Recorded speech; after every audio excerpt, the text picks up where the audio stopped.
Video games, and especially retro video games, have gained tons of popularity recently, and whether you're a younger person wanting to play some older titles that you weren't around for, or an older person trying to relive some of that childhood nostalgia, there's definitely room for everyone to get into this hobby. However, as it always tends to be with these things, stuff that just isn't being produced anymore can be kind of tricky to get a hold of. You could get lucky and find things priced reasonably on your local marketplaces, or even some game stores or online stores such as eBay, Amazon, or Mercari, but more often than not, you are going to run into people that want to make a quick buck preying on people's hobbies. What if I told you that there's a retro video game store that has nearly 1 million subscribers on YouTube, over 2.5 million followers on TikTok, and was featured in a Mr. Beast video that is continuously ripping off and sometimes even borderline scamming their customers? Today, we take a look at DKOldies and why it is the most hated video game store.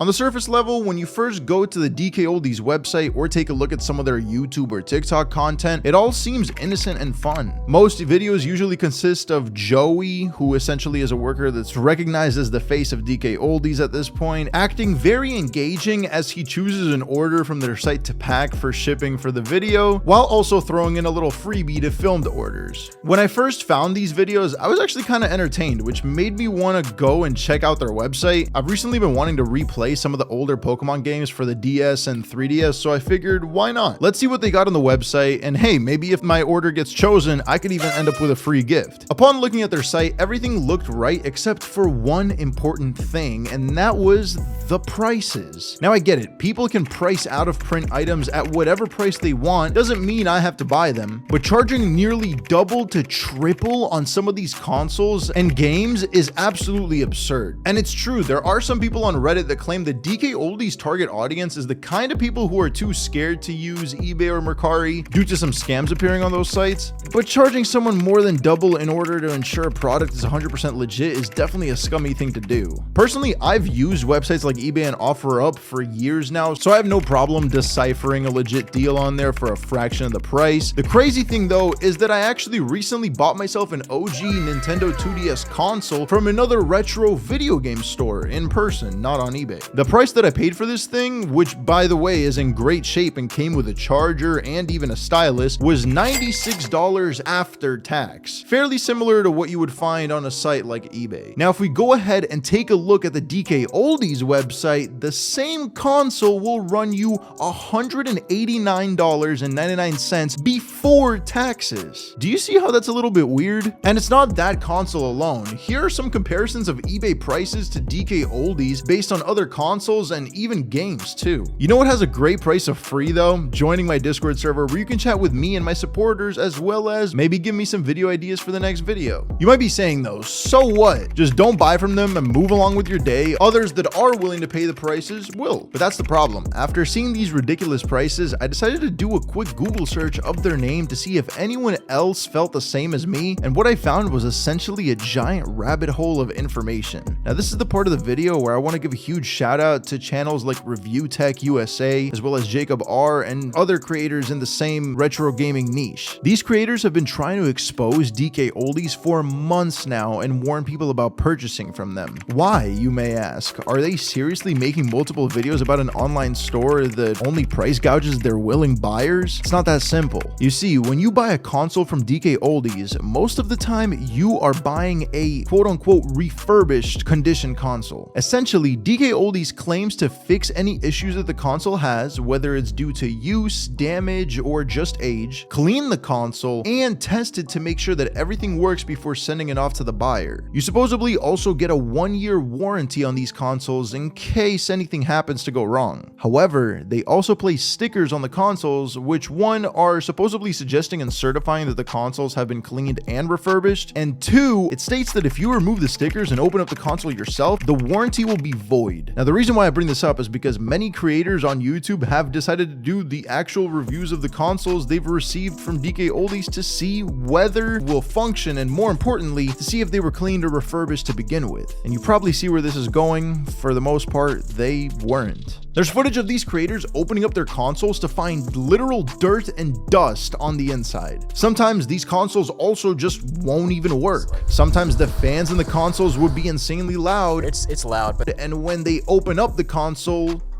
and man, there is no thermal paste there, just nothing. The thermal paste was not changed at all, meaning that there was nothing in place to keep the console nice and cool other than the internal fans. Now, I'm no lawyer, but to me, selling something as refurbished and not refurbishing it kinda seems like false advertising. Once again, I haven't purchased a console from DKOldies myself to take it apart, so these allegations are alleged in any case that Joey wants to go all Ace Attorney on me. So now, if you tie that in with their unreasonably high prices, hopefully you understand a little better as to why so many people and creators have had bad things to say about them. Literally, if you go look at the comments on most of their shorts, you will probably find multiple comments on each short filled with people saying something negative regarding their prices, or more importantly, the refurbished situation. So with there being tons of videos made by large creators on YouTube exposing DKOldies, what has been their response? Have they addressed some of these issues and apologized? Have they debunked all the different creators posting very similar reviews about them? No, they've done neither. DKOldies instead resulted to the good old deflection method. Essentially, they've just found shorts of people quote unquote reviewing some of their purchases in a positive light and reposted them on their page to use as a response to all the negative media. I'm super excited, guys. Got my package today from DKOldies. I got a 3DS Galaxy XL, and this thing is awesome. There's no scratches on the screen. Looks like there's a new screen in it.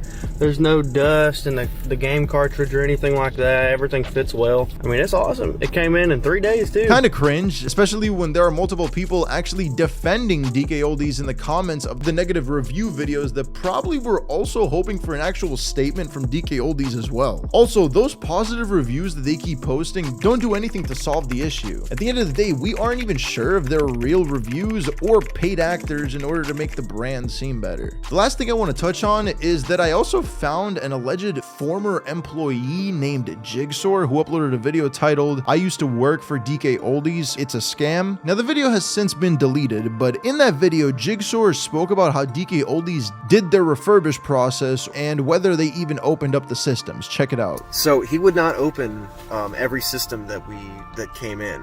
Like a lot of the time we would just test the system to see if it worked, you know, like testing it with a game and stuff, and that was something that would be like really quick, like you know, putting in Super Mario Brothers into an NES and seeing if the image and the audio comes on, and that would be enough to test the system. The system totally works. They would not open it. They wouldn't open it to see if there was maybe something that would cause a problem later, if there was like some damage that wasn't affecting it right now but was going to affect it soon. Nothing like that. And then, you know, we would get it as shippers and we'd clean the outside of it. We were told to do it as quickly as we could, and so we were told to clean like specifically the areas that people would see every single time they use the system. So controller ports, cartridge slots, stuff like that. But yeah, we weren't supposed to open it. So that right there proves, I think, that it's a scam. They didn't anticipate anybody would open these things, because that's the whole point of the void warranty sticker. They did that to deter people from opening up their systems and finding out that we had never cleaned the inside of them. I didn't think it was fair that we were making people spend more money than they had to on systems that were just absolutely disgusting inside. I guarantee you could probably get a cleaner system off of eBay than you could from DKOldies. Now, once again, I don't think this guy has any reason for lying about being employed at DKOldies previously or how they've handled business, but regardless, take this information with a grain of salt, as it hasn't been officially confirmed by DKOldies themselves. But if this is true, this just goes to show how scummy the whole brand is. Charging ridiculous prices while also not giving people working as described or refurbished / cleaned is despicable in my opinion. I'm not sure how the law works on items like this, things, but like I said earlier, to me this seems like a full case of false advertisement. But here's the biggest problem, and that is that none of this matters. DKOldies still has multiple millions of followers across social media. They still sell tons of merchandise probably every single day, and unless someone actually files some kind of lawsuit or something else happens, they will continue to deceive and scalp customers regardless of how many videos are posted about them. Keep in mind, ReviewTechUSA is a channel with over 1 million subscribers, and you can go ahead and look on his channel right now. They have tons of videos covering DKOldies, to the point where I believe it's also like a meme on their channel. But the company is still in business. It's a shame that this information regarding the store didn't come out sooner, since I'm sure they got tons of business from the Mr. Beast video in which they were featured back in early 2021, regardless of them not being named. It garnered over 170 million views, and I'm sure if Mr. Beast and the rest of his team knew what was going on with this store, they probably wouldn't have given him some free advertisement equivalent to half of the entire population of the United States. So while nothing can really actually be done regarding the shady business practices of DKOldies, I do hope this video educated some people that maybe were considering buying some merchandise from them to do some more research and decide whether it's really worth it for you. I know personally, I'll stick to eBay, Facebook Marketplace, OfferUp, whatever, but what do you think about this entire situation? Let me know in the comment section down below, and if you enjoyed the video, make sure to subscribe to not miss the next one. Thank you guys so much for watching.